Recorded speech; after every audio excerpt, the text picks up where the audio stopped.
And we're live, week 2, Sunday Funday Football League podcast. My co-host today is the Commish. The Commish. The Commish. Yeah. 4 years in, commissioning the shit out of this thing. I'm very proud of where we're at right now. That's for sure. I've had a blast playing this league. It's been amazing. Yeah. So, Dillon, there might be a couple of people who don't truly know you yet. I know you mentioned that Josh doesn't know who you are yet, so if you want to go ahead and introduce yourself to the league. I'm Dillon. I'm 30 years old from Florida, where everybody else seems to be. But right now I live in Virginia. I started this league about 4 years ago. With the help of obviously the OGs, being, Guy, Robert, who else was an OG? Guy, Robert. Was Kyle an OG? Kyle came in the second year because that was when we had John and Stacy. John and Stacy were OGs. Oh, and we lost Dean. Dean was an OG. Dean. But and Holden? Holden, no, he came in 2 years ago as well. Really? Yeah.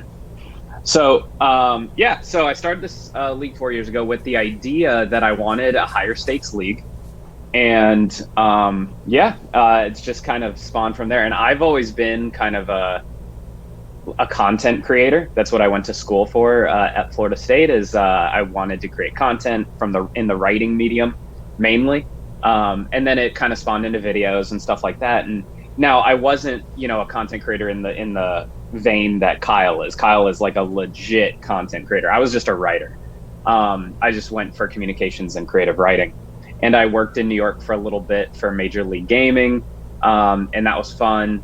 But that idea came into this league because I wanted a league where we could kind of make the league week long instead of just on Sundays where it usually is. It's usually on Sundays only. So I wanted a league that we had content and shit talking and as much as we could throughout the week that really made it feel like something you want to be a part of. And my kind of nuance that I have more than a lot of people is I can't stand more than one league. So I'm a one league guy. I know you guys have tried to get me in the Dynasty League. I kind of refrain from it because I need one league. And that's what I wanted this league to be. I wanted it to cover everything. And so the fact that we morph every year through voting, the fact that we all love making these videos and shit talking each other, I think that's great. So I'm proud of where we're at. But a little more about me. I went to Florida State, worked for a while. I was a high school teacher for a little bit, and that's where I met Betancourt and Gary. And then now I'm up in Virginia doing the law school thing. I finally found an hour or two of freedom so I can make this podcast with you, Guy, because it's been so much work, dude. I've done more reading and research and work and writing in 3 weeks of law school than I did in all 4 years of college. So, really? It's insanely. There's a lot, man. It's so much. People are already like stressed out and shit. It's hyper competitive, but that's me. I'm hyper competitive, so kind of law school fits that. Because even if everybody in the class got an A, the top 10% get an A and the rest get B's and C's. Like, it's so insanely difficult. Right. So, that's where I'm at now. Don't you worry at all because you're in this hyper competitive setting, and don't you worry that maybe that when you graduate that AI will have stepped in and make it even more hyper competitive? I think at least that's what we've been talking in the legal sense, that AI is kind of making it easier for lawyers because obviously we don't have to go through tens of thousands of law journals and case books and stuff.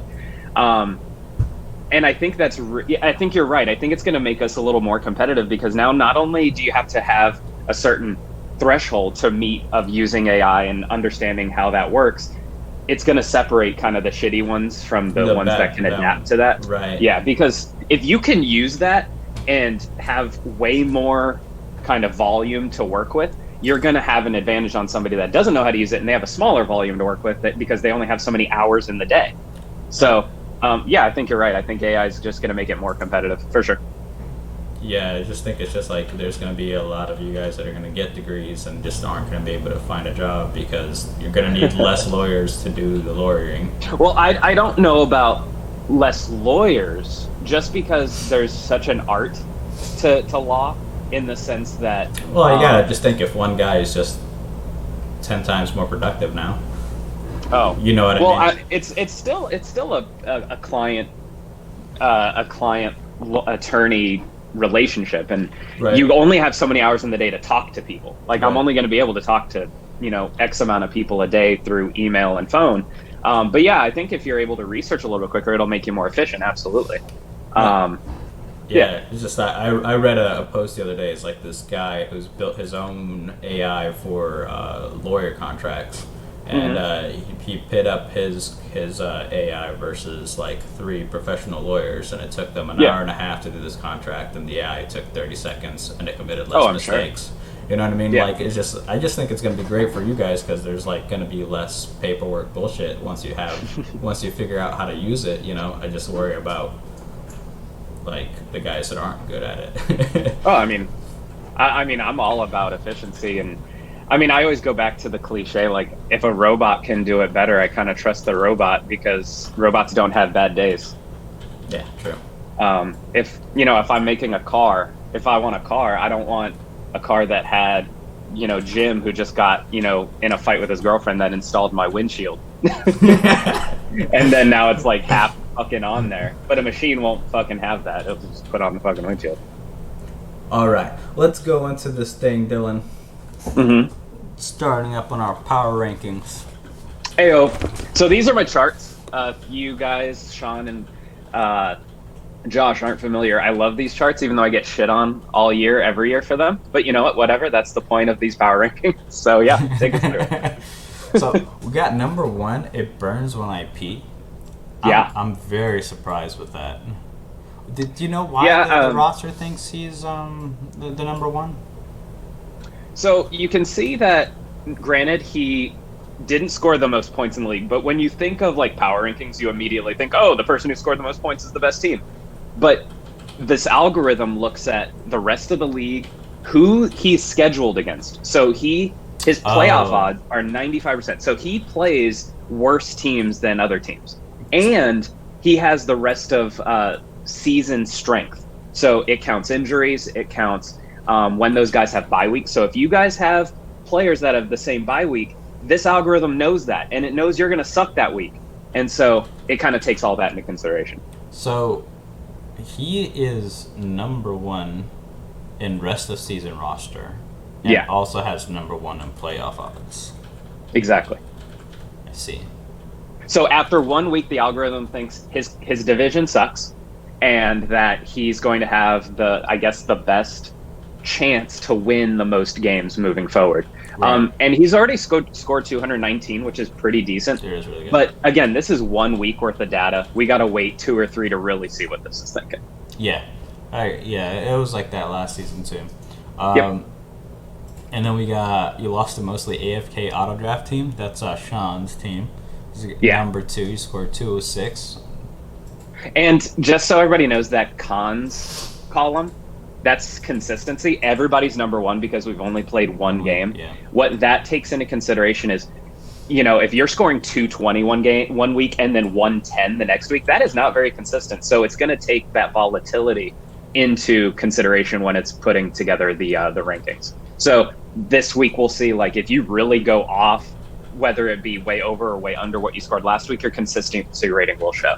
So you'll think around week 5 or so, this thing will have much better rankings. Yeah, I think there's enough data where I would say weeks 4 and 5 are when we can really see who the best teams are. So I wouldn't take this as gospel yet, but it gives you an idea of what we're sitting. So it's cool. Yeah. Well, what I'm interested in here is like there are up and down arrows. Did this thing predict our playoff odds before we even played a game? Yes. So as you can see, if you clicked, if you go to the Flea Flicker main page and click the power ranking trend and the roster strength trend, it actually, when I plugged in the draft, it calculated what they thought your playoff rankings and your draft roster, how strong it was. So based on how that was to what happened in week 1, that's the delta. Is it going positive or is it going negative? And that's the arrow. How are you changing from week to week? Gotcha. Apparently I was number 7 and now I'm the worst. So the algorithm does not like your roster, Geek. No, it does not. It does not. And it thinks my team got even worse. All right. So then we got Martian Law. The man put up 232 points last week. Robert is he's killing us from Ohio. Seems to be that's the case. And the computer is giving him mad shade. He put up 232 points, and his rest of season roster is only number 5. Yep. So it looks like he might have. I haven't looked at it too much, but he might have people that have the same bye week, or it's taken into consideration that he's gonna play against people that are a little bit better, maybe. Right. And then here's when it starts to get real interesting. We got you at number 4, even though you lost your first game. That's the thing I like about this, because I've been in league and I've even made power rankings by myself without algorithms, and I'll always give the benefit of the doubt to the teams that won, right? So you would expect to see 1-0 for 5 teams. But this thing likes that I scored 193 points. It likes that I would have beat 6 people in the league and only lost to 3 of them. So I kind of got unlucky. Even if you look in the lucky rankings, I'm negative 60, I think, in that on Flea Flicker. So it likes that my roster is still strong. I didn't have any injuries. So it likes that it was kind of a fluky week 1, even though I lost. So that's why I'm not higher. But I like that the algorithm takes into consideration more than just a win and a loss. And usually if you go by default power rankings, that's what you're going to see. Yeah.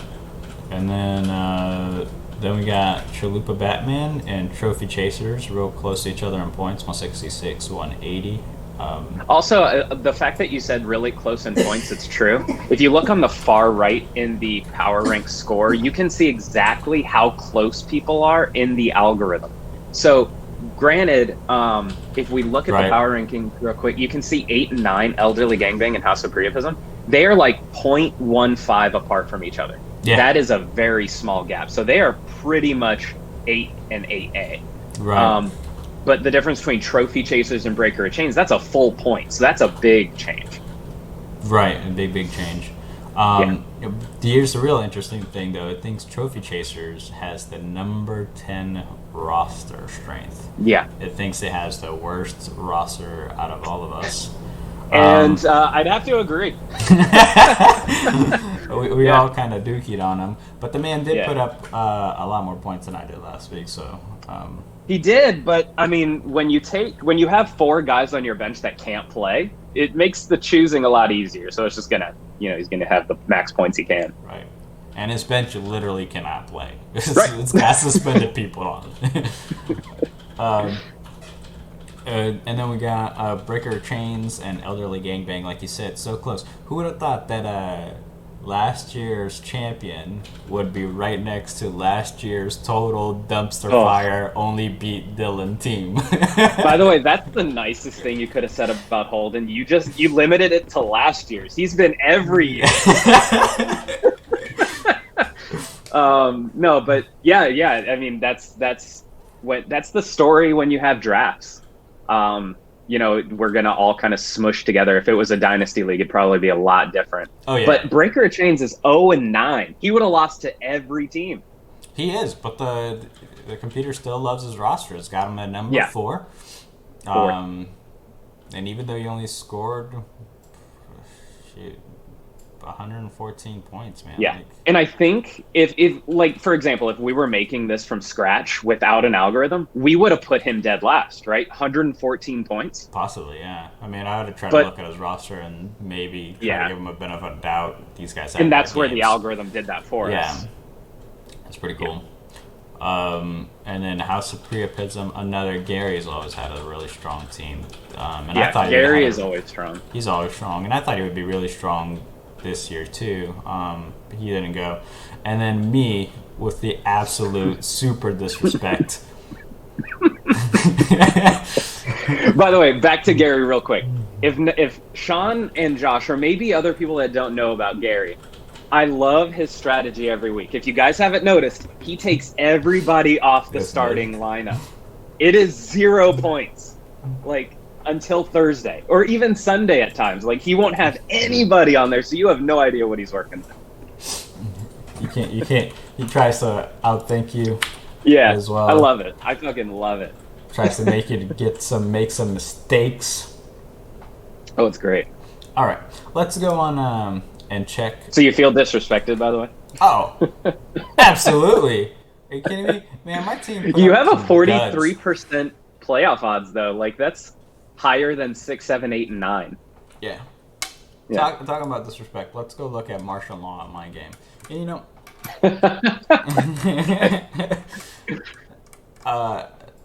this man annihilated my soul.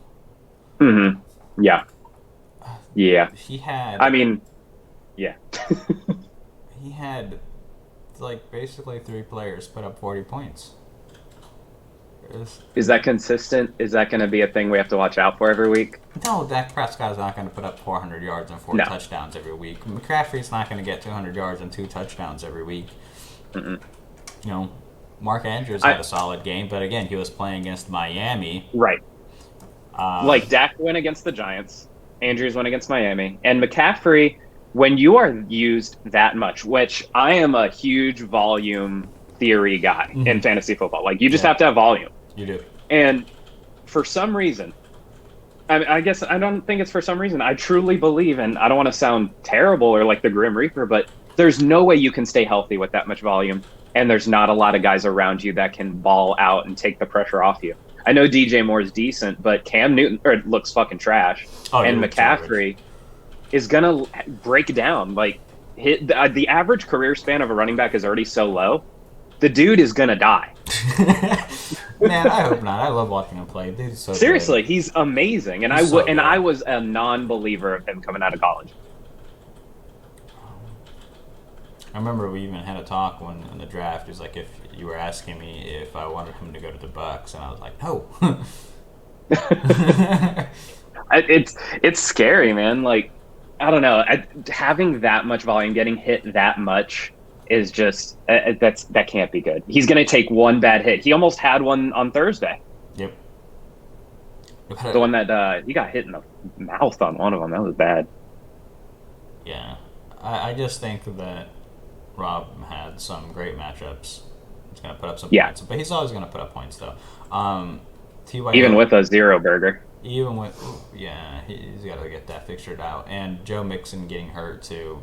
He'll get figured out. He'll play the wires and he'll throw people in there. It's just. How did Davis get 0 when his offense scored 43 points?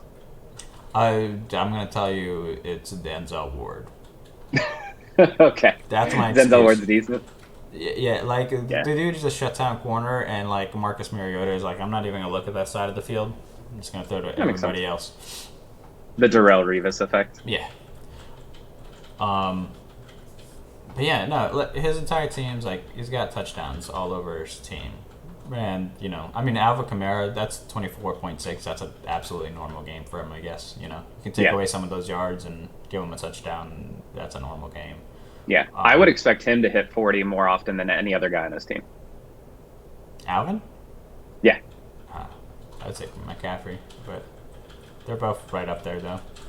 For sure. And yeah, Mark Andrews, again, playing against Miami, that team is just dumpster. Yeah, I'm not on the Lamar Jackson love train yet, but we'll get there, maybe. Maybe.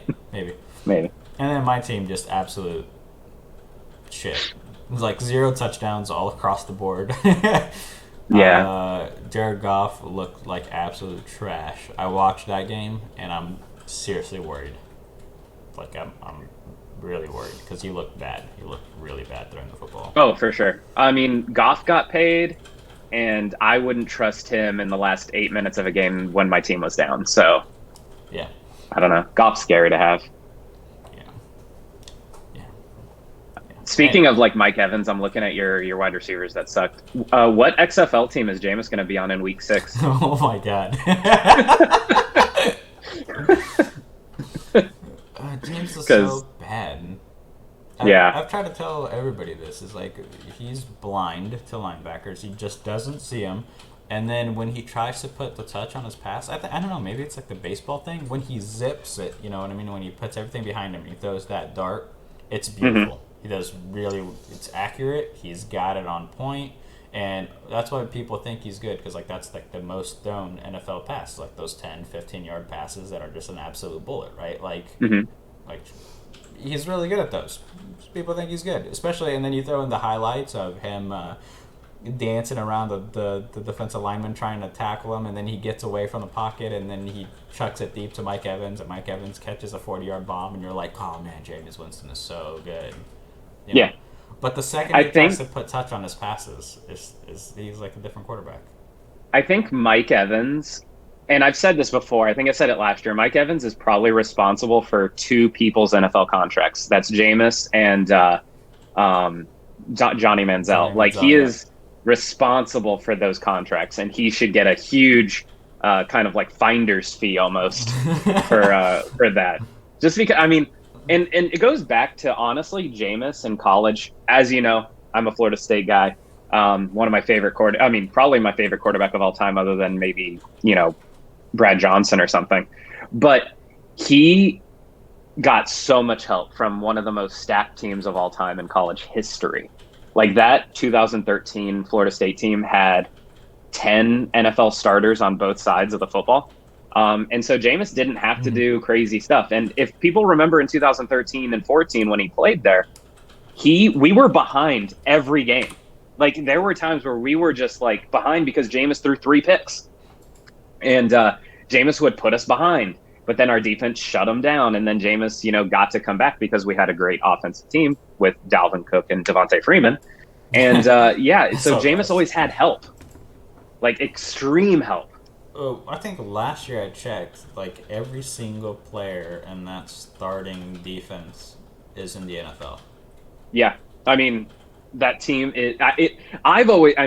Miami people get mad, but 2013's Florida State team is one of the most stacked teams of all time in terms of NFL talent. 2000 Miami is probably the best, but 2013 FSU is it's incredible. It's pretty gross.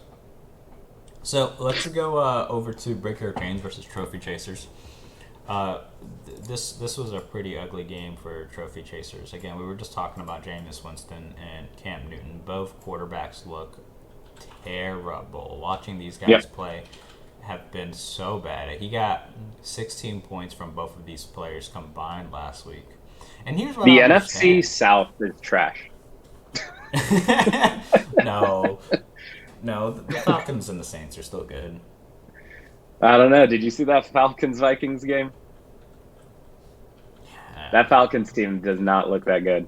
That Vikings team looks really good. Yeah, it does. I think that's what it is. That Vikings defense is nasty. Yeah. How the hell does a quarterback put up under 100 yards and the team scores 28 points? Yeah. Tell me that, Dillon. How did Kirk Cousins put up under 100 yards? Dalvin Cook. Dalvin.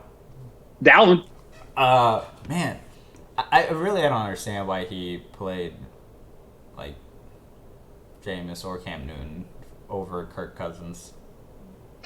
That's just I don't understand. Not like it would have done him anything this game anyway. I could see the Jameis pick just because the Rams defense is better than the 49ers defense.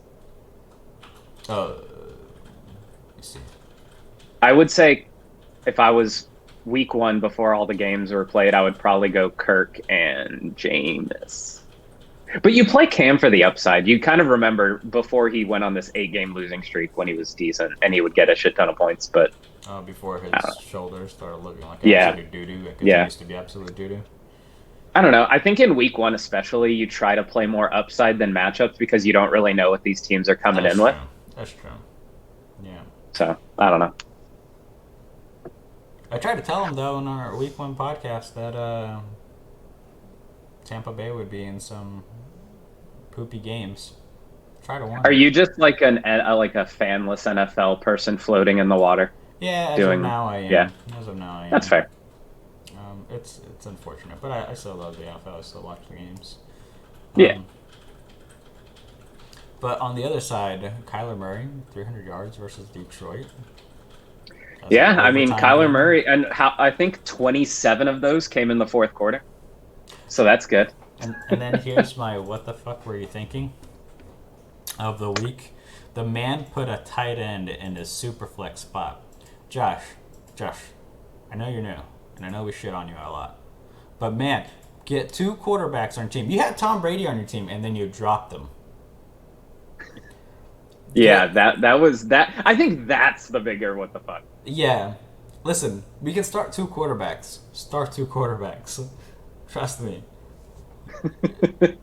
I understand you can look at your opponent and go, he only got 16 points from his quarterback. Start 2 quarterbacks. This is not now, I will agree, having 2 tight ends, maybe that tight end not in the super flex, though. Not in the super flex. I'm 100% going with the tight end at the regular flex if I believe. This is what I like about our buffing the tight ends, because now it's like, before it was like, am I stupid enough to try to risk this tight end in the flex spot? Now it's like, you know what? I'm going for it. Yeah, and you get the added floor because of the buffs. Yeah. So it's almost, it's like, I don't want to call it a safe pick, but it feels like you're picking another running back or wide receiver, which is good. It's another skill guy. Yes. And you feel good about it. I really like that. I like that tight end buff a lot, personally. I don't know if you guys listen to the Bill Simmons podcast at all. I listen to it pretty religiously. They had cousin Sal on there, who's, a degenerate gambler. He's, on Jimmy Kimmel's show. And he was talking about how auction drafts are, the only way to play fantasy football, and that serpentine are for people that don't have a brain and they just want to, get drunk and pick a football team. But he was talking about how premium. No, it was Matt Berry, not cousin Sal. It was Matthew Berry from NFL's fantasy football things. But he was talking about how premium tight end scoring is the way to go. So I'm glad that we're on it. We are on the things before they even become a thing, which is, just like the cool stuff. Yeah.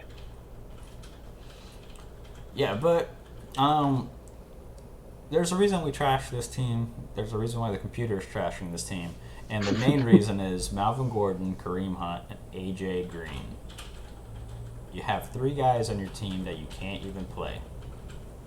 Yeah, I mean, this is a team that says, I hope I go 3-3, and then those guys can play, and I win games. Yeah.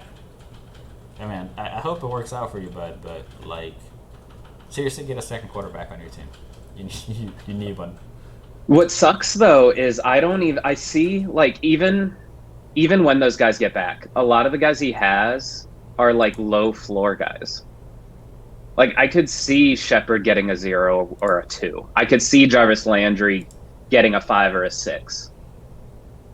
These are pretty low floor guys. David Johnson's safe. LaShawn McCoy is, good for a couple weeks before he dies. I don't know. It's tough. That team is scary in terms of I just don't know how he wins 6 games this year. I think the team could be good. You look at his kicker spot. Adam Vinatieri missed 2 kicks and an extra point. There are a lot of negatives that goes to that. Yeah. His team could have scored a lot more points if that wasn't the case. He would be in the 200s probably if that was the case. And we would be talking. He about, has 2 third options on the bench. These are third option wide receivers. Yeah, I don't know. Sammy Watkins though. This is a thing. This is why his team scored so high. Is the 3 touchdowns and 200 yards from Sammy Watkins. 48. By the way, I love that we're shitting on him so bad, but he scored 180 and 1. Well, yeah, of course. But again, almost a third of his points comes from one guy. Yeah. It's that thing about fantasy football. When you have that one guy that just blows up, it's hard to lose that week. Yeah, I mean, and it was against a Jacksonville D, so that I think that's more impressive than anything that the Ravens did. Yeah, but you gotta remember, is Jacksonville still as good as they were? Yeah, I know, but you have to admit they're better than Miami. Yeah, I concede, sir. All right, let's go on to your game. Devil's Oh, okay. Triangle, a drinking game versus you lost to most. I miss my name. By the way, if you guys haven't looked on the record book, which is my baby, Gee's baby is the kicker thing. My Yeah. baby is the record book. And if you guys haven't noticed, I keep track of name changes as well in every owner's card. So you'll see as the years go on, your historical changes of names. So I keep everything. It is a true record book. It even on the last tab keeps track of all the voting changes that we've had every single year. So you can look and see the evolution of the league. Anyway, sorry. This is the one that I was. This is like the one thing that I negged you on your team about. Yeah, It was you spending $19 on Baker Mayfield. yeah. I was drinking the Kool-Aid pretty fucking hard, dude. It's hard not to. You get Odell Beckham Yeah. on the team. Like, And Jarvis Landry. he's gonna throw a lot of first downs. You think? Yeah. Yeah. Nick Chubb out of the backfield. Njoku's decent. That offense should be fine, but man, it looked rough. Yeah. But again, maybe it's just Tennessee. Tennessee's got a good defense. Who knows? Yeah. Week 1 is always weird too. I think in the grand scheme of things, and I think Kyle said it last week. I don't know if it was Kyle or Sean, but in more so in the quarterback position, I think this year, it's less about who you spent on one and how much you spent on all of them. And so I spent $23 on Phillip Rivers, Roethlisberger, and Mayfield. So, I mean, I think that's Yeah. pretty good. No, that was. Yeah. I mean, if I So, could like, change- if I didn't start Mayfield and I'm starting Roethlisberger and Rivers and they're putting up 40 points, 50 points, I think that's good for value, even if Mayfield's sitting on the bench not as good. Listen, if I had known I could gotten Phillip Rivers and Ben Roethlisberger for $2, I would not have spent money on Jared Goff. Just, it's gross that you were able to do that. Yeah, for sure. And by the way, we've already spent more time talking about draft capital than any year that we did Serpentine Draft, by the way. Yes. Like, we never mentioned, oh, he was a 6th round pick. I can't believe you got that value. We might have said it once, but we're talking about dollars, and it is so much better. Oh, I love it. You had a couple of players that didn't do much. David Montgomery, I thought he was going to be good. He didn't do that well. Devontae Freeman got shut down by that Vikings defense. But, that was the most bittersweet feeling. I was like, God, my Vikings defense is so good, but I'm getting shit on it. You know what I worried? I worried Dirk Cutter. Dirk Cutter. The man could not draw running plays while he was in Tampa. Right. His You think that's going to fail Devontae? I think so. I think Matt Ryan will be fine because Matt Ryan, Julio Jones, and Calvin Ridley, Right. those guys are just gonna chuck it deep and make plays. Right. But yeah, man, I'm worried about Devontae Freeman because Tampa Bay had one good running year while he was the offensive coordinator. Yeah, I'll concede I didn't think about the Dirk Cutter effect. I was thinking more about Tevin Coleman's gone. Devontae's going to have the load with Ito Smith kind of spelling a little bit. Right. That's what I was on. Yeah. I wasn't really thinking about it preseason either, but now that the season started, I see him having a bad game, and it's just he had really bad running backs the entire time. Your entire team scored touchdowns, though, 200 points. It's going to be hard to score 200 points this year. I really think so. I think 200 points is going to be what you're going to be aiming to score every week, and when you lose scoring 200, that absolutely sucks. And look at the optimum. 266. Yeah, if I played the nuts, of my team, it's a 266 week. Boy, that's because Eckler, who I don't feel bad not starting him. I feel bad that he scored 42 on my bench, but I didn't think he was going to do that, obviously. But man, he's starting this week. 3 touchdowns, dude. That's gross. Who'd you start on your regular flex? Last week? Yeah. That was Devontae Freeman. Oh, Devontae Freeman was your regular flex. So yeah, had you sat Devontae Freeman for Austin Hooper? Yeah. I would have won. and played Austin Eckler instead of David Montgomery, like you would have scored big O points. Yeah, because I only lost by 12. I mean, so Eckler over Devontae, You Eckler didn't over think Montgomery. of possibly have two good tight ends. You didn't think of trying tight end on the flex spot. You know, that is the one pick that I'm upset about, is that I didn't give more thought to us to Hooper, because as a Vikings fan, I watch every single game. We are awful, and this is tips for everybody. Minnesota cannot cover tight ends.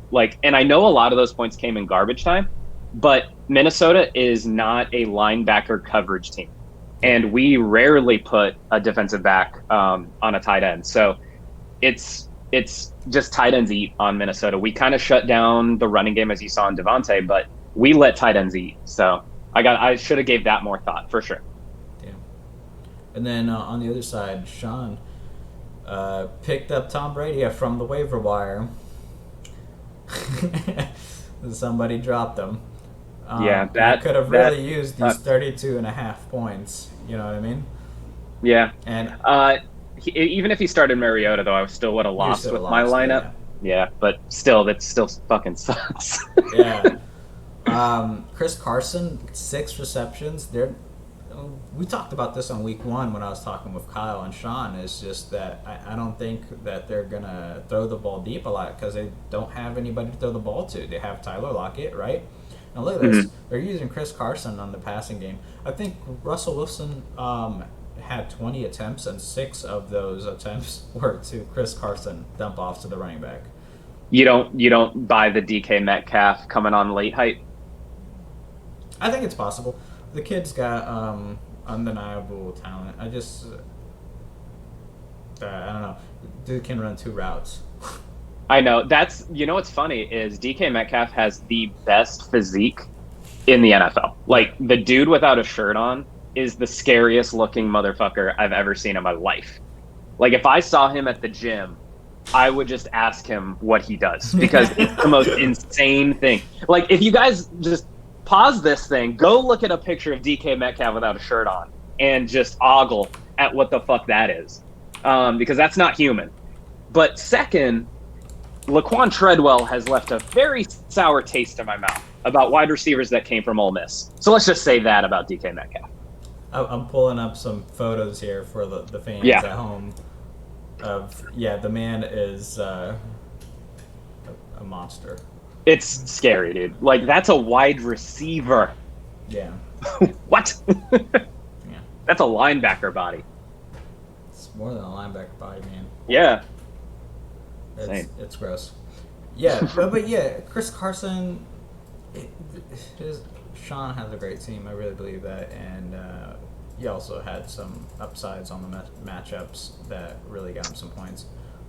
For sure. I mean, I did not think Godwin could score 15. To be honest, I'm not a Godwin guy, especially with Jameis and that offense. But yeah, but they were talking about it last week, why they both believe him because the Bruce Arians offense, they have the heavily utilized slot wide receiver, and for sure, that's how they're using Godwin. And if you watch Thursday's game, it's like Godwin. Because I remember Bruce in Arizona with J.J. Nelson and John Brown. They would eat. So yeah, I get it. That's why they were heavily believers in him, and why they paid so much for him. I get it. For that That's cool. reason. It was a solid team for Sean. Scored a lot of points. Obviously, you would have scored more, but you had to see that Eckler was gonna. Yeah. I mean, I think I could have made the case for playing Eckler over Montgomery, the rookie. Yeah, I just did not buy Green Bay's defense as much as people are believing, but I don't know. I figured David had a high floor because he catches passes, and they're going to use him out the gate. But obviously, I was wrong. Yeah. But we'll see. We'll see how it changes. But man, I'm not upset about losing to 205. I'm more upset about scoring 193 and losing. So no, you lost. Had a great weekend. Plus, he had a half AFK drafted team, and he's making it work. He picked up Tom Brady on a great pickup. Yeah. So. Spent a lot of his fab, but Tyrell Williams too, who looks like he's going to be the real deal, was sitting on his bench. Yeah, we haven't even talked about the fab of this week where somebody dropped, $90 on two Oh, players. So yeah, that was me. We could talk about that. We could talk about the waiver wires after we finish this up. okay, cool. So next game is Gary House of Priapism versus Burns on AP Ariel, and I believe these two are like really close friends as well. So Absolutely. So this was a rivalry game out the gate. So Yeah. I could only imagine what the shit. And they do everything together. So I could only imagine what it was going down in the viewing party. Oh man, there must have been so much trash talking. And obviously, Burns won IP ended up winning the game at 2-19. Yeah. House of Priapism, there was nothing he could do. Even his best team would have lost. But even so, I didn't think Derek Carr was going to be good, and he was playing the Broncos, and Derek Carr looked good. I was watching that game, and he actually looked good. It surprised me. Yeah, and Derek Carr doesn't feel like a system quarterback in the terms of like he's going to have to need something. I feel like the dude can actually pass. He's not just a thrower like some of these quarterbacks are. He can actually pass. So I actually dig it. So, and plus Tyreek Hill going out. I mean, who the fuck would have saw that? Right. And dude, the Darren Waller pickup. Yeah. Wow. $1. Yeah. $1 for. Well, And looks to be Gallup, like dude. the number- Gallup. Yeah. I mean, Gary did his research. Let's He just did say his that. research on his sleepers, and he hit. Yeah. He hit good. Yeah. And he has Brown. He has Malcolm Brown, the TD vulture on the bench. The problem is he did lose Antonio Brown and he did lose Tyreek Hill, and those were like his big money spends. Were Tyreek Hill and Antonio Brown were some of his big money spends, Right. and they're not on the team. Yeah, I mean, if Brown evades this or somehow, they get this handled without any, suspensions coming down from the NFL, which it kind of looks like there might not be. I think the NFL is giving the Patriots some time to handle it on their own, so they can kind of not get blamed for this. But I don't know, if Antonio Brown comes back, he could have a Randy Moss-esque season maybe, that, Maybe. when he was on the Patriots. Yeah, just another dying talent. They're not even Yeah. playing, but talent is. Yeah, but on the other side, Ariel had one hell of a game. Other than Mitch Trubisky looking like absolute ass, Lamar Jackson played Miami and put up 40 points. Josh Jacobs, I did not believe in this kid, and I feel like an idiot. 32 points, man. 32 Out the points. gate. Outscored Elliott by more than double. I hope, just for validation purposes of what I was thinking before the season started, I thought Devonta Adams was the most overrated player Me too. in the league. Me too. And so I hope he not nothing against Betancourt, which I love his name, by the way. Is I have a picture. It's amazing. yeah, and he found it so quickly. I know. That worries me a little bit.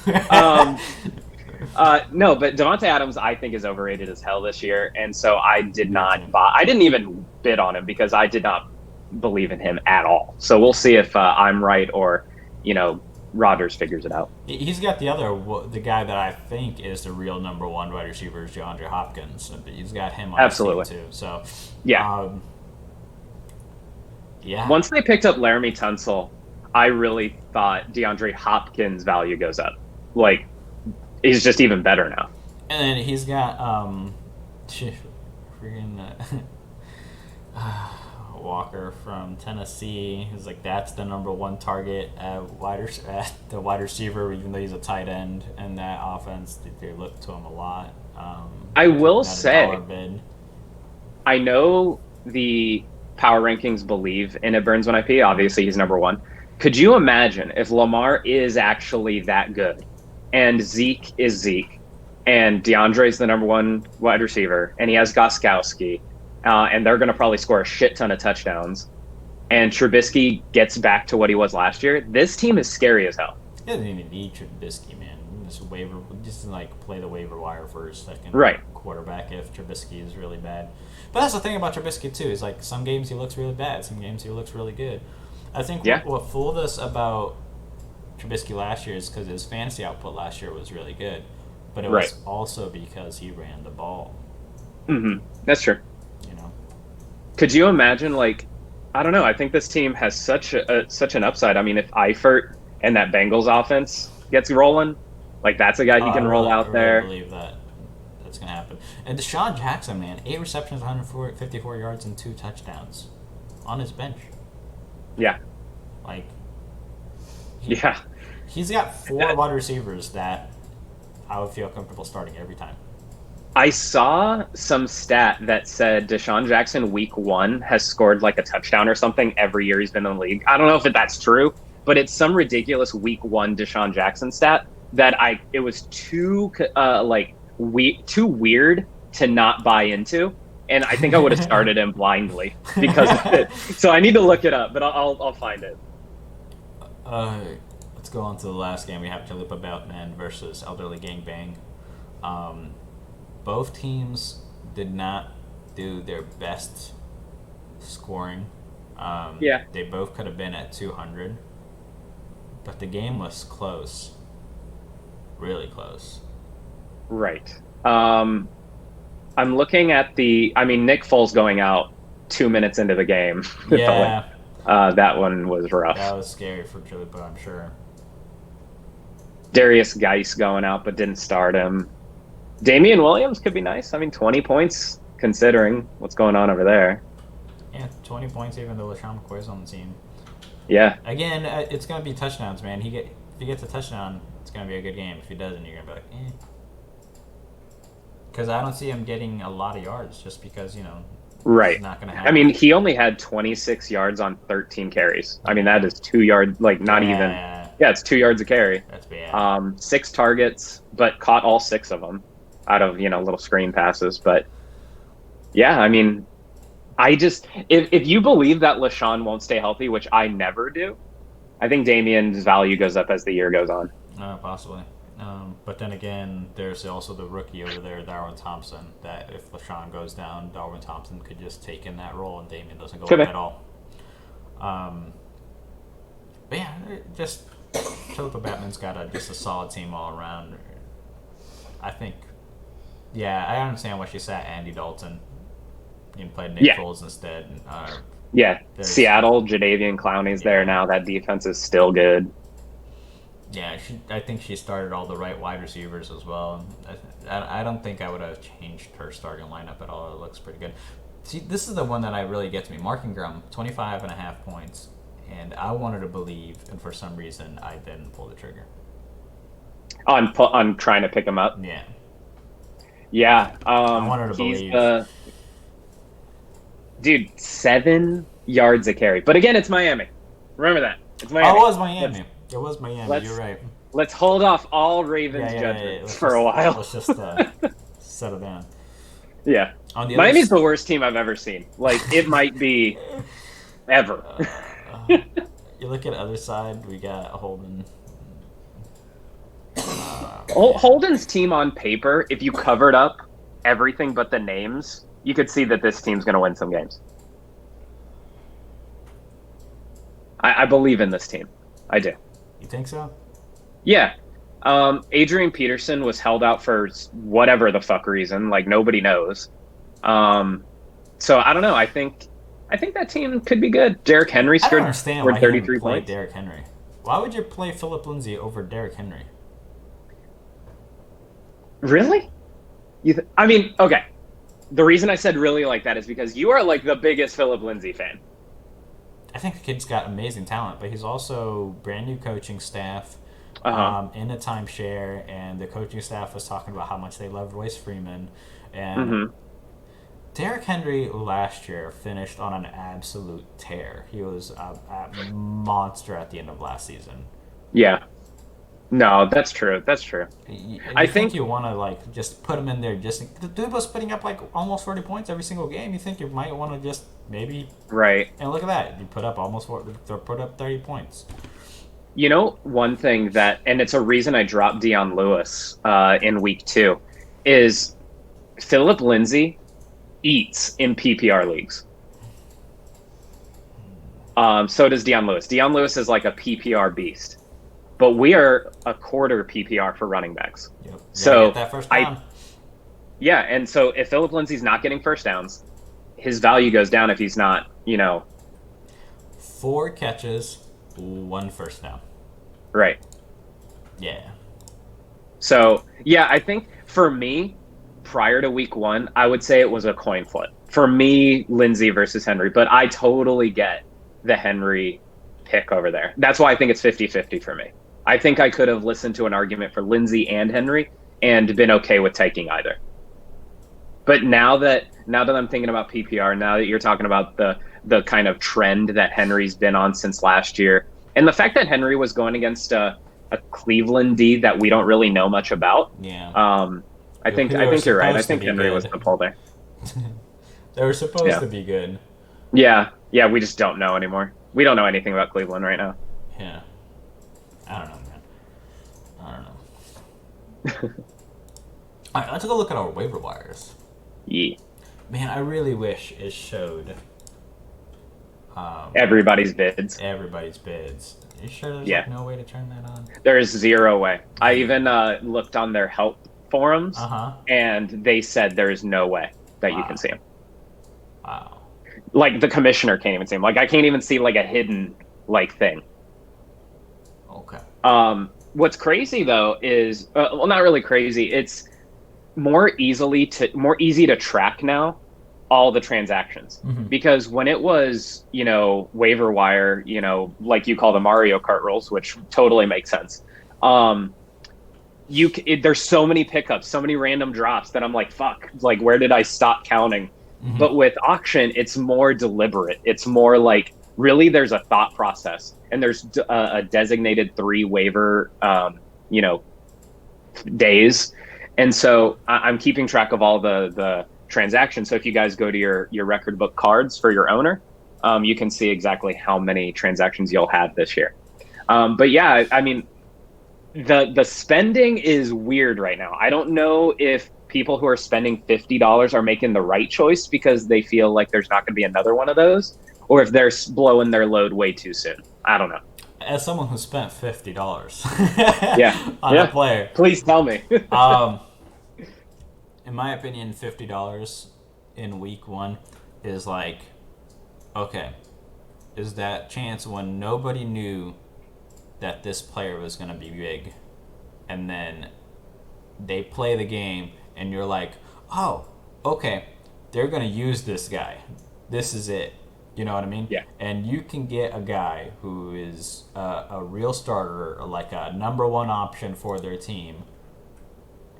That is worth more than anything. Like, look at TJ Hawkinson, got 9 targets. And I get it, he's playing against the Arizona Cardinals, and the defense is not very good. And I probably maybe made a big mistake. But so what you're saying is like a week 1 pickup with that money is more smartly spent, more intelligently spent than a preseason whim. Correct. Yeah, because that makes sense. Because you see it, like you watch the game, like, oh, yeah. Okay, they're using this guy. This guy is going to be a focus point of that offense, right? Yeah, because if you're watching in the preseason, they're going against teams 2 and 3. You don't know if they're like just trying new plays out to see if they work. Yeah, week 1 is real. Yeah, I get it. Week 1 is real. And again, I spent a 50 burger on this dude because he has 131 yards as a tight end. Had 9 I targets. bid 44, so you needed to spend that 50, by the way. And I think other people bid a lot too. My other one was Ronald Jones. I don't even know if I was the only one. I probably was the only one that bid on him. Again, I did not bid on him. Had 13 attempts last week at 5.8 per carry. Yeah. Was, I thought, hey, coaches would use him. And you only spent 19 on him. Yeah, I don't think that's a lot, though. Ridiculous. Yeah. But I mean, you lost spending 41 on Tyrell and 51 on Tom Brady. I mean, that's $92 gone. Oh yeah, that was before the week 1. So that was like last week's. Yeah, it was Tom Brady was picked up by 51 by Sean. And again, this guy was dropped from a team. Right. You know? It wasn't that nobody knew. No, somebody dropped Tom Brady, and Sean was like, "Okay, somebody's gonna bid for Tom Brady."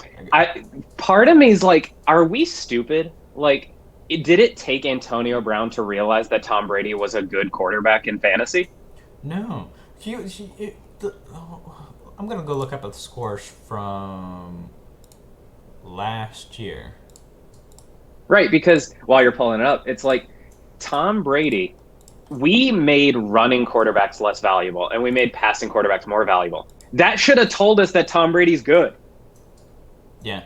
Well, looking at last year, Tom Brady wasn't that good. 1, 2, What did he 3, do 4, last year? 5, 6, 7, 8, 9, 10, 11, 12. His quarterback 13 in points per game. But then again, you had Ryan Fitzpatrick above him, so he was like running back 12. He was averaging 23.4 points per game. So if he's 12th, that means he's starting on the top 3 teams. Oh yeah, 100%. Right? He's still a starter. Yeah. Right. He's still a starter. starter. That's why I'm like, why was he in the free? Why was he dropped? Because we have 20 guys that are supposed to be the starters. Right. We have 20 week, starting quarterbacks. and he's 12. Right. He's starting in the top half. Yeah. No, like at half. Matt Yeah. is not in the strong seat. And Yeah. he was dropped. Yeah. Yeah. I don't know. That is like I said, that's the what the fuck of the week. My what the fuck of the week, by the way, was about the universe not allowing Nick Foles and Carson Wentz to be healthy at the same time, and the universe saying we're out of balance, and then fucking one of them over. That's my what the fuck of the week. Oh man. That's crazy. Yeah.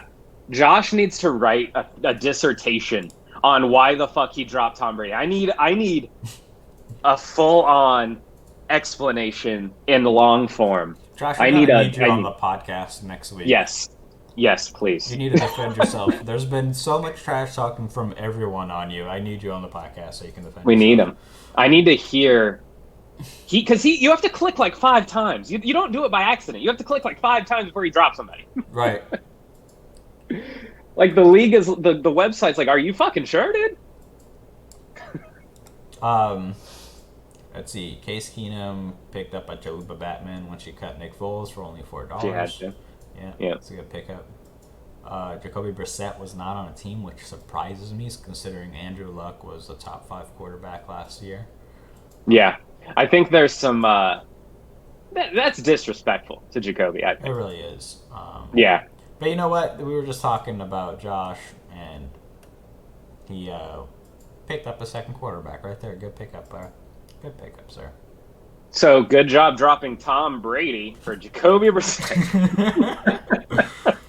He cut Kareem Hunt. Dude, I was watching these quarterbacks. Like, I was debating bidding on Tom because it's Tom Brady. I was debating picking up Case. But then I looked. I have Phillip Rivers and Ben Roethlisberger. Yeah, what do you need a quarterback for? Exactly. I'm like, fuck. That's how I feel. I have Matt Ryan and Jared Goff, 2 guys I thought would be top 5. It's like the reason why I spent money on these dudes was because I thought I had 2 top 5 quarterbacks coming into the season. And I was just going to dominate the QB and Superflex. Yeah. But oh well, at least somebody had to spend 51 on him. So at least that is a constant. You know, it makes us all feel a little bit better. You had to spend 51 on him. Oh, man. Jamison Crowder for $2. I think it surprised me that he only went for $2. Dude, did you see the targets? It was great. I know it was Sam Darnold, so we're going to see something different. But 17 targets. 17 targets. How many first downs did he get off of 14 receptions? 6 first downs. Dude, God, I'm so glad we're not giving full points per reception. I am volume. I love volume. And Jamison Crowder is volume. That's his nickname. Volume Crowder. Volume. Dante Moncrief got dropped. You picked up Virgil Green. Who is even a Virgil Green? Who is this guy? He's a tight end. He's Hunter Henry's backup, who's now going to play. Oh, that makes sense. Okay. I was like, he got 1 catch. Why is he being picked up? Yep. So Eifert got cut. I didn't even realize that. I was giving Betancourt some props for having Eifert on the bench. Well, that's gone. Yeah, that's gone. Marquise Brown got picked up. Did anyone even bid on him? Because it doesn't say a dollar sign. Well, yeah, that sucks that nobody bid on him because I feel like we needed to make somebody at least pay for that gamble because again, it was Miami. We don't know much. Yeah. But dude, he did it. Like, why did nobody even challenge that? Damn. Terry McLaurin, this rookie looked real good and it's just starting. He gets $6 and Brown got none. Okay. Good job, everybody. I think it's the whole Miami thing. Yeah, I think it is. I mean, I'm still not a believer in the Ravens, but I don't know. We'll see. Yeah. Anything you want to talk about before we go into our predictions for this week? No. I just, again, can't stress enough that we are having a great year, and I really hope that we can break the trend of replacing 2 people every year. I think it's only been 1 year where we didn't do that. I would love that. And so if we could keep Josh and Sean, who are great additions so far, Yeah. and then get back Alex and Dean, that would be the best case scenario because then we're not adding 2 newbies. We're kind of bringing back 2 old dudes. Yeah. Yeah. That's best case scenario. If we could get back Alex and Dean when shit, gets right in the world and we keep Josh and Sean, I think our league is in a really great spot if that happens. Why are people poor? I mean, I will never talk about another person's finances. But I feel like we could have done a little better job of helping out our homies with $100. $100 is not a lot of money. I tried. Dean would just. Yeah, I know. And hey, good on you, man. You're the only one that spoke up and said I'll help you out. So I appreciate that. And we'll get Dean and Alex back. And I have no doubt that they want to play again. And I think they'll be in next year. And we'll have a 12-team league that's auction, and we're gonna have a deep fucking league on that one. That'd be fun. Yeah. All right, let's go. All right. This week's games now comes up. Me versus It Burns When I Pee. Yeah. Top versus bottom. Top versus bottom. I am bottom. And I guess the algorithm was right. I'm an idiot for starting on my guns. I knew that they had a good front seven, and I still started him. I had Devil Singletary in my lineup until 5 minutes before the game started, and then I switched out Ronald Jones for him. It's not even, though, that they had a front. You only ran 4 times. Yeah. You didn't even try. They absolutely just kept him on the bench. Yeah. Just kept him on the bench all game. It sucked. I mean, how many times did Jameis throw? Was it one of those cases where Jameis was behind and they just said, let's fucking throw it all game? Or was it? The game was like a close competition the entire time. Okay. Where was He was only projected 6 points, too. Yeah, and I'm the idiot who took the gamble. Jameis threw 25 times. Do you feel... Here's kind of an auction question. From a psychology perspective, do you feel when you pick up a guy in Serpentine where it's just, picking up for free just because of what order you are in, do you feel more inclined now to start your pickups because you spent money on them? Is it psychologically that way? What do you think? I think it would be the same thing as in a Serpent draft where it's like you got this guy who drafted in the 5th round and a guy who started on the 10th round. It's like, I'm not going to start the guy I started in the 10th round over the guy that I started in, I drafted in the 5th, Yeah. I personally don't look at it that way. Okay. But I know it is a big thing though. Yeah, I just think psychologically putting a monetary value on somebody feels a lot more kind of imposing than saying I drafted a guy in the 7th round, 6th pick. Nobody fucking remembers that. Yeah. But I remember values. Honestly, I remember more guys' values in our league now than I've ever remembered a draft board. A draft board, yeah. What pick? Yeah, 100%. At the end of the year, last season, I was like, what round did I even draft this guy? I have no idea. Yep. It's awesome. I think that's going to be that way about waivers too. Like looking back and Yeah. be like, I spent $48 on T.J. Hawkinson, and that's all, and like that was amazing. Yeah, it's going to be awesome. I think this league, on top of being, a really involved league of, all of our content stuff and shit talking, but the fact that we have more ammo to do so now is awesome. Yeah. Yeah. So basically, I did a mistake starting Ronald Jones, Mike Evans, Jameis Winston missed him in the end zone twice. Yeah. So his downswing continues for Mike Evans. Your optimums are like on top of each other though. Like, Yeah. according to the algorithm, Like you guys projected, are right there. He's got Mitch Trubisky going up against Denver at Denver, so I'm hoping Trubisky shits the bed. Well, I think you should feel good that Barber is on the bench and he scored 20. Changed to 20. Which, I mean, I understand why he set him. He's got Elliott and Jacobs, and then we were just talking about how I would feel really confident starting Deshaun Jackson, Adams, Woods, and Hopkins. So I understand why Barber's on the bench. To be honest, I think I would have started Barber over Jackson, Deshaun. Oh, in Atlanta? Dome? Yeah, I think Atlanta's stats are a little skewed because Kirk Cousins only threw it 10 times, so I guess that's true. But I don't know. I think I'm always going to start a running back over a wide receiver in the flex. Always. I just old school fantasy me. In a dome. Yeah, I mean, I could be fucking wrong. A deep ball receiver in a dome. The leagues, the projection for Barber was only 5 points. Yeah. They totally shit on him. Yeah. All right. That's disrespect, for sure. I don't know. I think it burns when IP will win this week. Look at my wide receiver matchups. So DeAndre against Jacksonville, but we saw Jacksonville get thrown on. Yeah, that's true. But again, it's Jalen Ramsey. Jacksonville got thrown on the other side. Not on the Jalen Ramsey side. So maybe you think Will Fuller eats this week? Yes, Will Fuller eats. Okay. That's Devontae Adams, but, I think he's going to get shut down. Hopkins is still going to get his. I guess, yeah. I think Devontae Adams is going to get shut on too. Minnesota looking scary.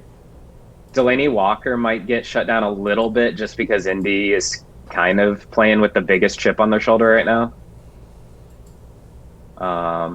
Yeah. Washington's okay. I don't know about Lamar doing anything close to what he did. I think Robert Woods against New Orleans is going to destroy me. So what's your prediction on that one? You got to remember, Jacksonville is green because they played against Kansas City Chiefs last year. And it wasn't Tyreek Hill who blew up, it was Sammy Watkins. Right. Like I said, it wasn't the number one wide receiver, it was the number 2 wide receiver that blew up. But Sammy was the number 1 from like the second quarter on. But was Jalen Ramsey on him? I don't know. I don't know that. I'd have to look that up. Yeah. So you think you can still pull it off? Man, I really need some big games from my quarterbacks. That's what I think your tight ends are going to be your key to victory this week. Tight ends and quarterbacks have to be my key to victory. I think it's going to be really close. I'm going to bet on myself, even though I started out really bad. I'm going to bet on myself. Yeah, and I think that's going to skew a lot of people's predictions of this game because of the 1.9. People are going to see that and be like, "Oh, he's lost." But as we saw last week, Robert put up a 0 burger on one position and still scored the most points in the league. Talking about Robert, let's go on to his game against Holden. And talking about busting, Christian McCaffrey got held down by the Tampa Bay defense, got less than 10 points. Yep. And what was his volume like that game? It was 16 carries, 6 targets. So, I mean, he's still getting that volume and only put up 9. Yeah. Again, the Tampa Bay defense held him down at 2.3 yards per carry. Yep. That's what happens when Cam Newton can't do anything. Yeah. And so Christian gets bottled up. They focus on him. I just don't see. I'm such a hater. I'm such a hater on McCaffrey. I'll find anything to shit on him. But anyway. So Holden's got Patrick Mahomes at Oakland, And then he's got Aaron Rodgers starting against Minnesota. Ooh. Mm-hmm. Ooh. Would you go Wilson over him? I would. Yeah. I would. But then again, Wilson only threw like 20 passes last week, so can you even trust him? Yeah, I mean, I think people are going to get a little skewed because Tom Brady shit on Pittsburgh. So they might think like Wilson could do the same thing. Oh, that's a tough one. Aaron Rodgers is at home. Yeah, but it's not December. It's not Green Bay in December. I understand, but it's like playing in Minnesota is hard. Sure. You know. I mean, here's the thing. Matt Ryan did okay, but that was because Minnesota like was chilling in the last 2 quarters of the game. Yeah. Like we were so far up that Matt Ryan was just dinking and dunking and getting his bullshit garbage points. Right. So I don't know if I honestly, the fact that Minnesota hates Green Bay so much and we hate Aaron Rodgers, I don't think we even let up if that's the case in this game. Oh man. Yeah, I don't know. I guess it's a toss-up. I don't know. Would you start Russell Wilson over Aaron Rodgers? It's tough because the name Aaron Rodgers. It's like, how do you sit that? Exactly. But exactly. That's how I feel. I don't think he's even that good anymore. Right. Because it used to be Aaron Rodgers was a set it and forget it. Like you have him, you never look at him. He's there. Yeah, he's not that anymore, I don't think. He's matchup proof. But I think, especially with this new coach, and he's in this new coach situation, this is the first week Aaron Rodgers is going to wear a play sheet on his wrist. I don't know. It's weird. I think I would go with Wilson. I think it's like a 60-40 for me. I think 60% of me says Wilson, 40 says Rodgers. To me, I don't even know what to think. This boy's got Marquise Goodwin on his starting squad and had 3 targets last week. And he's still not starting Derrick Henry. Still not starting Derrick Henry. This can't be what he's actually going to go with, right? No, I hope not. Because here's the thing. If you believe in Aaron Rodgers, how do you not start one of his targets? I don't know. Because he has 2 of them. He has Geronimo Allison and MVS. It's like, do you believe in that, or do you just believe that Aaron Rodgers is going to spread it around and get his, and nobody's going to feast? I think that could be true. And you were just saying the thing about Minnesota is they gave up points to tight ends, and I honestly think Jimmy Graham could be his number 1 target. Yeah. Oh, if I had Jimmy Graham, that's an automatic start this week. Like, I start any tight end against Minnesota. So it could be one of those situations where Aaron Rodgers throws 2 touchdowns, he has a 20-point game, it's nothing spectacular, and then Jimmy Graham is the one with the 2 touchdowns. No, that's fair. I think you're on with that one. I think he scores 20, and most of that points comes to the tight end position. Yeah. We got Marlon Mack versus Tennessee, Philip Lindsay, Chicago. Mm-hmm. Odell Beckham, let's see if he bounces back. Christian Kirk against Baltimore. I don't want to touch it. Would you go Peterson, Thompson, or Henry over Lindsay? Definitely Derrick Henry, 100%. Okay. Yeah, 100%. Yeah, Derrick I agree. Might even consider trading James Conner to play Chris Thompson. Dude, his running back matchups suck this week. Yeah, they do. On the other side, Marshall Law had McCaffrey, Dookie on the bed. Yep. But you still got Drew Brees and Dak Prescott. Dak looked amazing last week. Drew Brees is playing against the Rams. He left Olsen on the bench. The Rams played Cam Newton last week, so that's why they're right. They're showing up as red. God, yeah. So, yep. I don't know. I think Drew Brees can put up some points. I think Dak Prescott can put up some points. Alvin Kamara against the Rams is going to put up points.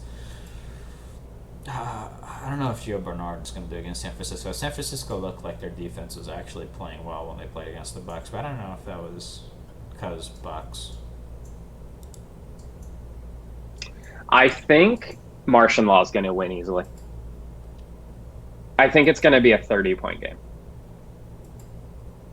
I'm going to put Martian Law around 180, 190, and Elderly at 150. He set Greg Olson. Yeah. So that's my prediction. I think it's 150, 180 Martian Law. Okay.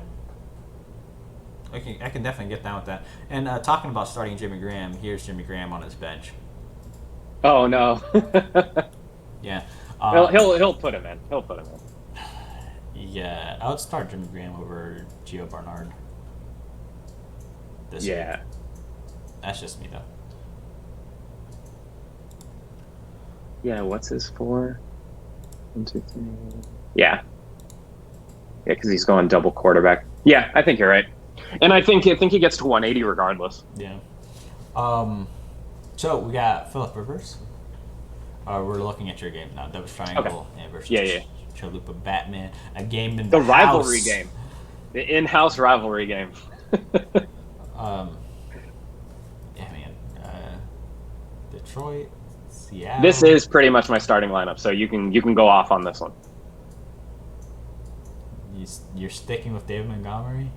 Dude, do you see all these road games? I just noticed. Oh my god. You're sticking with David Montgomery, huh? You're gonna believe in it. Adam Dillon, Amari Cooper. I mean, you have to start Cooper. Evan Ingram. You're gonna start Will Lutz. Yeah, I believe in that. You put Baker Mayfield on the bench. It mainly because he had that questionable designation, but I don't know if he's gonna be back.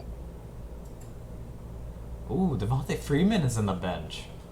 Oh man. Eckler, man, how do I not start him? Of course, but I mean Montgomery. I know. I mean, that's the real one where you. So you think Montgomery versus Freeman is the weird pick? I mean, I don't know how you sit Eckler, right? So you 100% have to start Dalvin Cook and Eckler.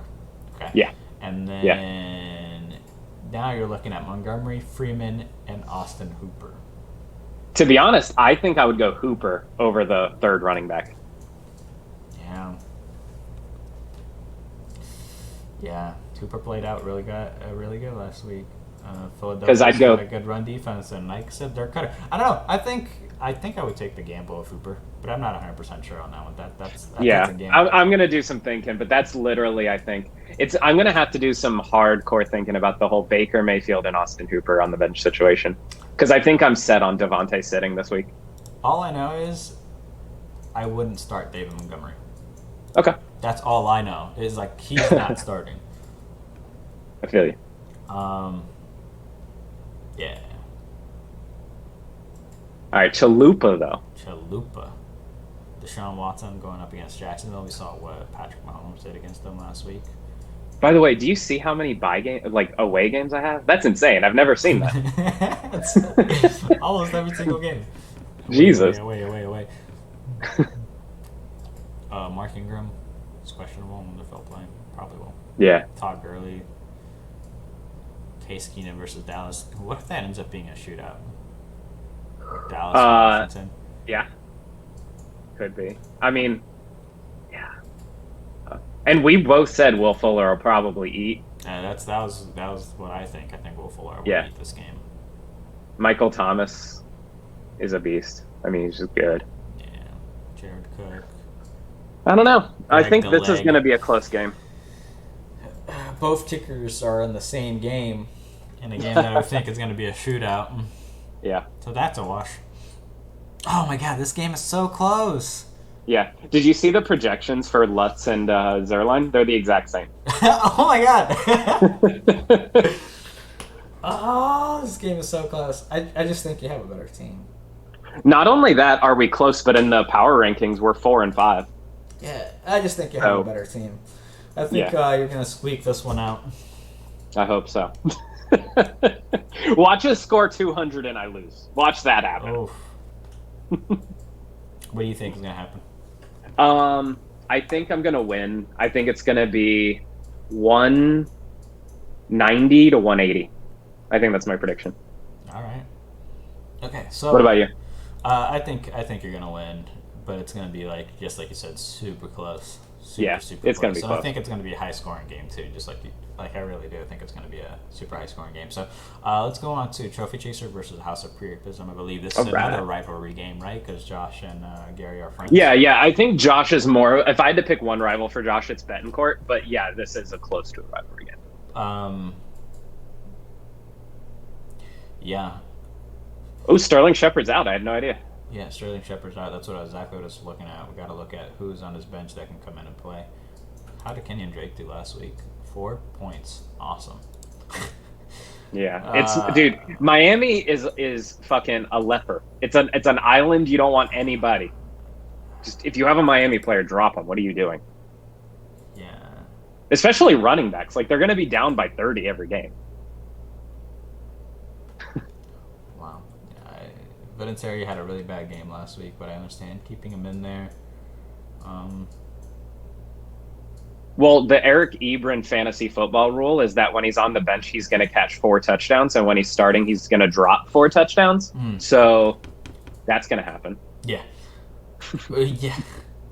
I wonder if there's anybody on the waiver wire that he can pick up and play instead of Shepard. I guess. Well, yeah. I mean, he'd have to go right? Beasley. To be honest, I might start Beasley this week. He has a good matchup. You think so? I'd go Beasley over Shepard and then look at the waivers because you have to start 3 wide receivers. Watkins, Landry, and Jones obviously are starting. So yeah, I guess you could go without the 4th wide receiver and pick up another tight end or. I mean, the projection says his best start is Vance McDonald. I would go Eric Ebron probably, right? Over Vance. One or the other, or you can just try to see if there's somebody on the waiver wire that Yeah. you can pick up. Yeah. But yeah, I don't know. It looks his projections are super low, and I can understand why. His team is the most volatile team in the league. Yes, he needs Sammy Watkins to put up another 40-point game. Yeah. His optimum is 130. Yeah. On the other side, we got Derek Carr going up against Kansas City. It's a shootout game, possibly. Matt Stafford versus Los Angeles Chargers. Oh, look, Le'Veon Bell, questionable. Sony Michel versus Miami. This can go either way. Yeah. Go either way. Isn't the tropical depression supposed to hit this weekend? Is Probably. That why the rain is being shown here? We're gonna have a tropical depression in the middle of a football game. Oh, that's fun. Do you think they actually start, or do they play their practice squad guys? They start. They start. Don't play with that. It's New England, dude. I have no idea. They'll do some crazy shit. Tom Brady does not like coming off the field. He hates it. It's in Miami, though. Remember, that is the only place that Tom Brady struggles. Nobody's going to struggle in Miami this year. Nobody. We'll see. I don't know. I would be afraid to start any New England Patriot, but that's always been for me in every single year. Hey, you just don't know having who's a gonna get the Patriot on my ball. team. I'm so afraid. Just don't know who's going to get the ball. Yeah. That's what they're so good. He's got Antonio Brown in the starting lineup. I can see, if I was him, I would play McCall Hardman just so he can have a Kansas City Chief to root for. Yeah. And it gives you time to see what the hell they're going to do with Antonio. But again, it's a Miami game, so I don't even know if this is true. I just think Gary's just going to kill it. Just absolutely destroy this. Yeah, I think he wins handily this game. Well, they're both going to go 1-1 after this week, so I think there's going to be a lot of 1-1 teams next week. I wonder if Josh even knows we're talking shit about him. No, I think he does. He's got it. Hopefully, he made it this far into the pod. Is he even in the group chat? Yeah, he is. Okay. All right, well, let's go on to the next game. I think Gary's going to kill it. What do you think? Yeah, I think so. Sean versus Kyle. This is the brotherly love game. Man, rivalry games this week. Yeah, rivalries for real. And So Oh, they both had quarterbacks great players. underperformed. Shocking. Shocking. I can't even believe he started both of them. Yeah. Why does he keep Kirk Cousins on the bench? He has probably the worst quarterback squad in the league. Oh my god.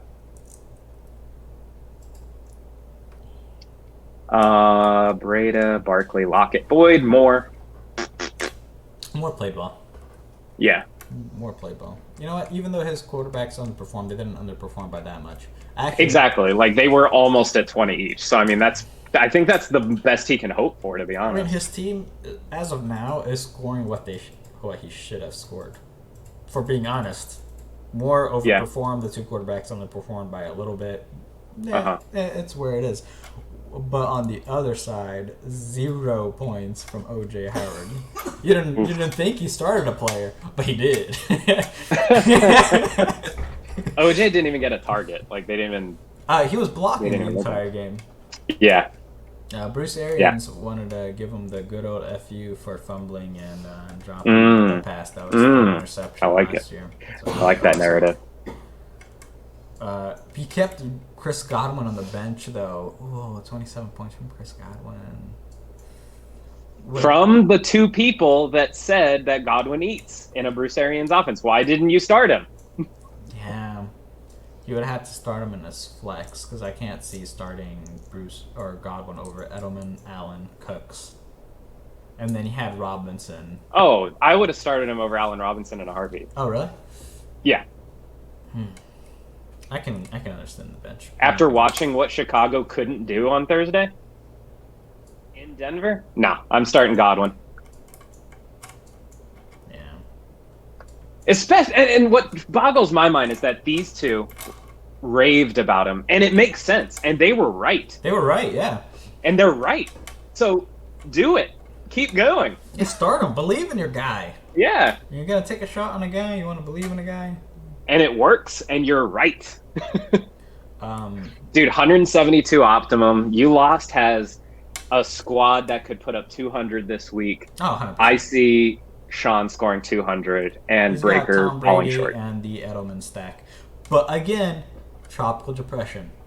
Yeah, to be honest, I almost said Godwin over Edelman because it's such a game that they're going to win by 100, and Edelman is injury prone a little bit. So I probably would have kept Edelman on the bench. I think they're going to use him very lightly this week.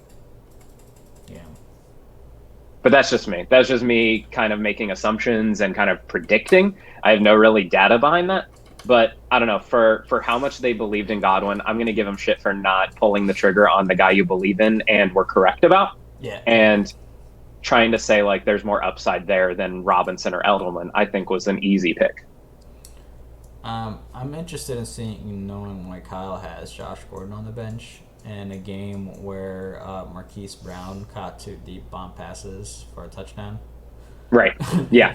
You know what I mean? Like if There's going to be at least 2 60-yard touchdown passes. and if there's going to be a 60-yard touchdown pass, and that offense is going to go to Josh Gordon. Yep. Um, And I think and playing to your narrative of the whole like coach, benching or like making OJ block all game, Josh Gordon has said amazing things this week that had to make Belichick happy. So I think Belichick's going to feed him. Josh Gordon was talking about being, a better person and being in the perfect scenario, and he's working so hard, and he's just like really appreciative right now. And Antonio Brown's coming in because they were asking him how he felt about it, and he's excited. I think he's being a really good team player this week, and I think Belichick is going to feed him a little bit because of that. See, this is the interesting one. He's got Tyler Lockett starting over Josh Gordon. Tyler Lockett got 1 pass last week.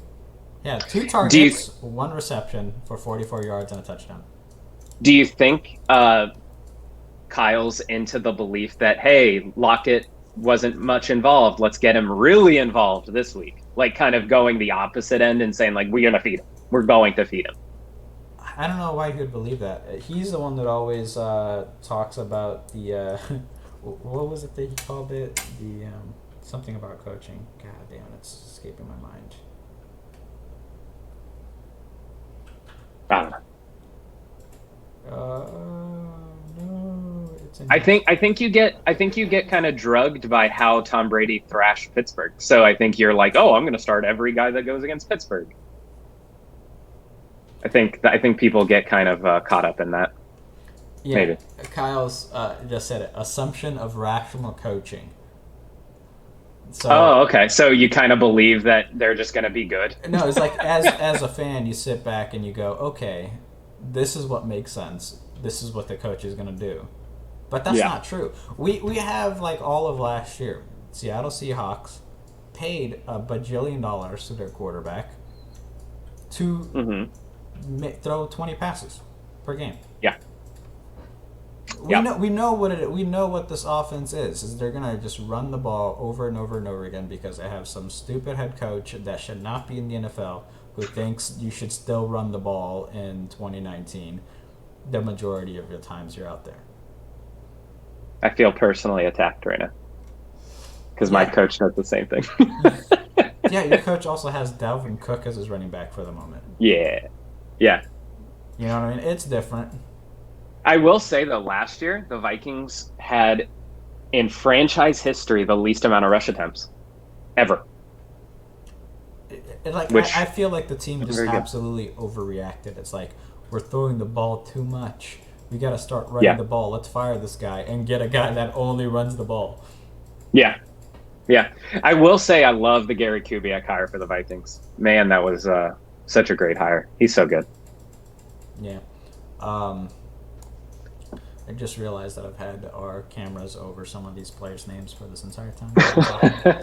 Well, at least we're talking and using player names, so that helps. I will say, though, I think this game Sean wins by 40. I just don't see how Sean doesn't score 200 points. I don't know. I think maybe because there's no tight end point. Like, he's done with tight ends, and it was 0. So maybe that's going to hurt him.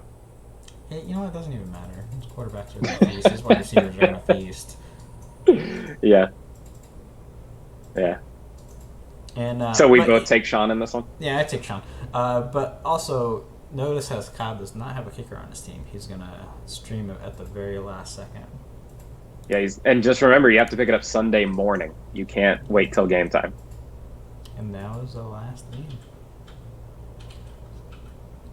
So my predictions, just to kind of sum it up, was me, Robert, Gary, Sean, and Betancourt. So we're going to have a couple 2-0 teams and a handful of 1-1s if all my predictions go through.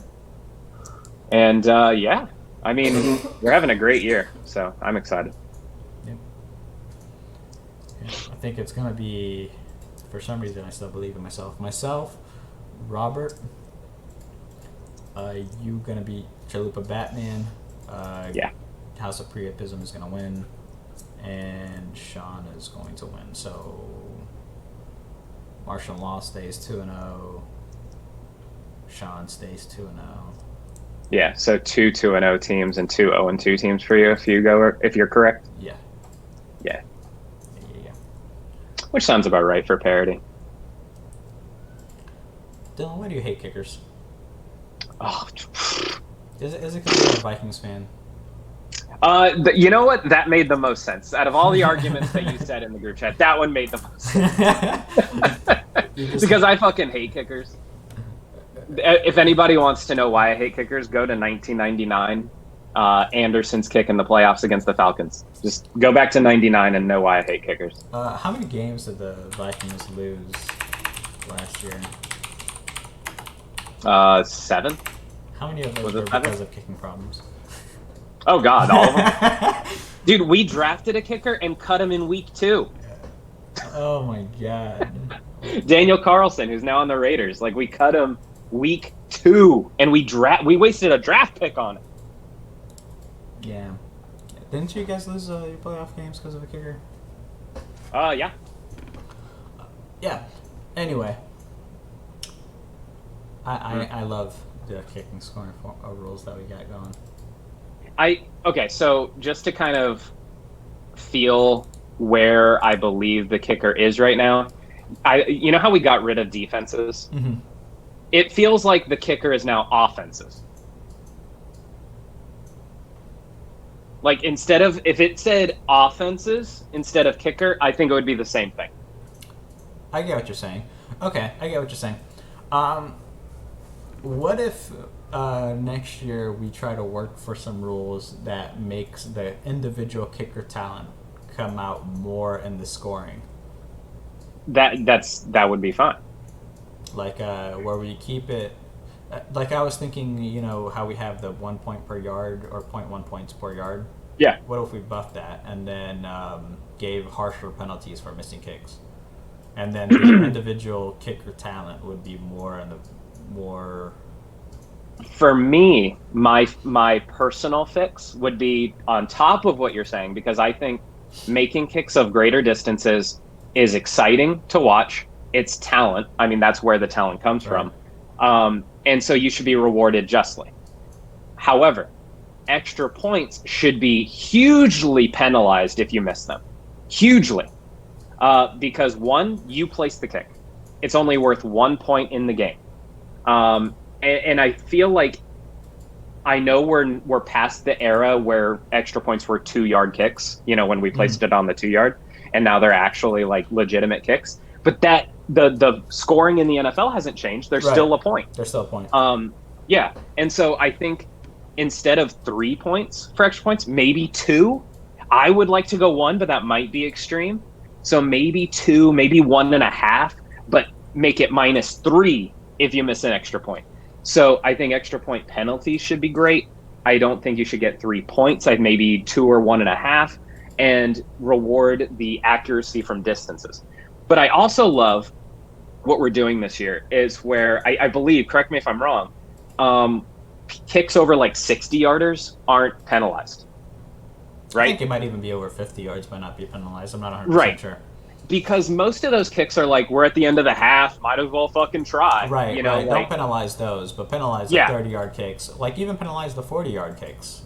right. And I agree. And so I like that part. I like that we're okay with the, because like in the NBA, if a guy takes a last second shot because the shot clock and he's at half court, or it's the end of the quarter, end of the half, and he's just lobbing it, that hurts his percentages. Like, that sucks. Yeah, 100%. I don't think that's fair. Yep. See, I think personally the position is extremely balanced right now. If you look at, because we have 10 teams, right? 1, 2, 3, 4, 5, 6, 7, 8, 9, 10. So the top scoring kicker was Justin Tucker, and Yeah, which he always is. And the 10th kicker was Robbie Gould. Again, Justin Tucker was playing against Miami. Yeah. And you see, there's a 10-point difference between those two kickers. That's disparity, you know what I mean? And you really can just pick these guys and choose a matchup and stuff like that. However, my pushback on that is that I know Justin Tucker's a better kicker than pretty much everybody else in the league. I really think he's the best kicker. Okay. And I'm happy that he's first. However, I don't like the reward because he got to go on the field and kick a ball where he placed it 8 times. Yeah, but he did it 8 times, so he didn't miss. He should. But it's 1 point in the NFL. And so I don't feel like rewarding him as the best fantasy kicker because his offense put it in the end zone 8 times is rewarding the offense, not the kicker. Right, and so here's the thing though, this is where the two contradictions are coming in from your side versus my side. So my side is the scoring is balanced the way it is, and that's why it's good. And your side is this is not fun as a fantasy football player to watch the kicker make 3 points from kicking. Yes, and I think as if we were looking at it in a vacuum of the disparity between the top kicker and the bottom kicker, I think you're right. I think and I'm not even looking at that, to be honest with you. I think the kicking scoring is fine. There's something in my heart, like the instrumental part of my heart that says, I don't think he earned 27 points. You know what I mean? See, I think it's as a starting position. If you're going to have a position in the game that's going to be able to start, they have to be able to have these games where they score 30 points. If he makes 6 field goals, 5 field goals, that's a great game. But 8 extra points? Again, I'd be okay with him getting 15, 27. That's the thing, the whole thing where it's like you're trying to balance the whole... I can see where you're coming from.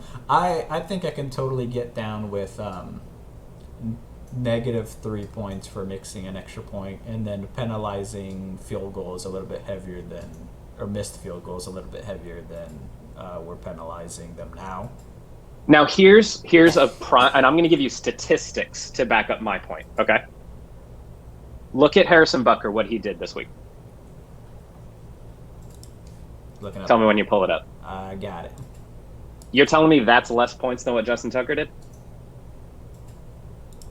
4 made field goals, 4 extra points. That's a lot of fucking kicking. Yeah, but his 2 of those 4 field goals were below 33-yard field goals. And how much are they worth in the NFL? 3 points. How much were the extra points worth? 1 point. But again... There's more pressure, there's more skill, there's more talent. The ball is placed where his team managed to get it, not where he gets to choose. And again, like, this is where the argument is coming in, is you don't think getting 3 points is fun, whereas the 3 points mathematically is balanced. I think that's where the disparity is. Mathematically, you look at the position... But the point should reflect what is going on in the game, though. It's like a 2-point conversion. There's a reason those aren't touchdowns. Even though it's the same thing, like an extra point is an extra point. It's a field goal. Right. It's 35 yards. But 2-point conversions aren't the same as a touchdown. They're not getting the same, even though it takes the same skill, the same play call, the same catch and pass. You can see what you're saying. Like, a 2-point pass is half of a touchdown. Half. You get 4 for a passing touchdown, 2 for a passing 2-point conversion. Field goals and extra points should not be the same. Sure, but also the quarterback doesn't get penalized for not getting the 2-point conversion completed. That's true. Maybe we should make that a negative. I don't think there's a way to make that a negative. Maybe. I mean, I bet we could. Flea Flicker's got everything. They don't have everything. Trust me. Well, okay. Not only that, a rushing touchdown from 1 yard. A Latavius Murray going up the middle. A quarterback sneak. 6 points. Of course. 2-point conversion. 1 yard deeper. It's a deeper run. Is only 2 points. Yep. I think you might be able to talk me into scoring. Talk about converting 2-point conversions as being worth more points. I agree with that. I do. They should be worth more points, I think. Yeah, I mean, not a third. Where it's at right now is a 2-point conversion shouldn't be a third of a rushing touchdown. Are there any other rules that you think that we should maybe look at? I would look at 2-point conversions, and I agree. Maybe since we're penalizing extra points, we penalize failed 2-point conversions.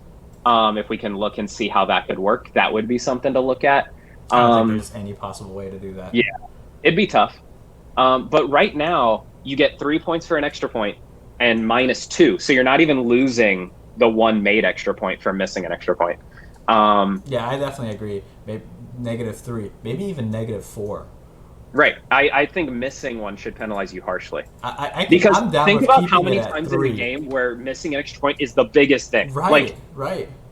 Yeah. See, I'm down with keeping it at 3 points for made and -4 for miss, where it's like even harsher. You know what I mean? Because you're not supposed to miss those. Right. Yeah, exactly. But here's the thing. And plus, I am the harshest kicker fucking critique because I hate him. So. Yeah, you hate kickers. But yeah, I mean, so that's my 2 cents. We can kind of marinate on your value, my kind of. You're very non-instrumental, and I'm very instrumental in this, and so I think we got to look at it from that perspective. I think. Yeah.